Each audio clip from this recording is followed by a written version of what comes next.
সুরের বাদনে বাধা পড়েছিল স্বস্তিকা শোভন, কিন্তু সেই বাদন কিছুদিন পর ছিন্ন হয়ে যায়। তার মূলে ছিল নাকি ইমন, এমনটাই শোনা যায়।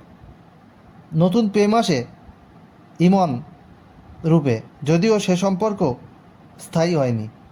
ইমন শোভনের থেকে বয়সে 4 বছরের বড়, কিন্তু এই বয়সের বড় বা বয়সের এই ফারাকটা কোনো ফ্যাক্টর ছিল না।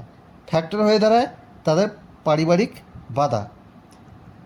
এক শ্রাবণে এদিকে এক শ্রাবণে দেখা হয় শোভন আর সোহিনী। দেখা হওয়ার 1 বছরে একই সাথে তারা একই ঘরে। সোহিনী সরকারেরও কিন্তু সম্পর্ক গড়ে ওঠে রণজয়ের সাথে, কিন্তু সে সম্পর্ক বেশি দিন স্থায়ী হয়নি।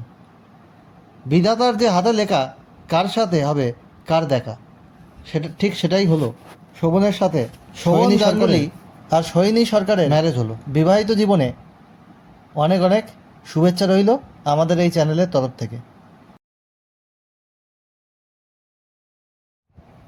যদি এই ভিডিওটি আপনাদের ভালো লাগে তাহলে লাইক, কমেন্ট এবং শেয়ার করে সবাইকে দেখার সুযোগ করে দিন, এবং চ্যানেলটি অবশ্যই সাবস্ক্রাইব করে রাখবেন এবং বেল আইকনে প্রেস করে রাখবেন, যাতে নতুন ভিডিও আপলোড হওয়ার সাথে সাথে আপনাদের কাছে নোটিফিকেশান পৌঁছায় সবার আগে।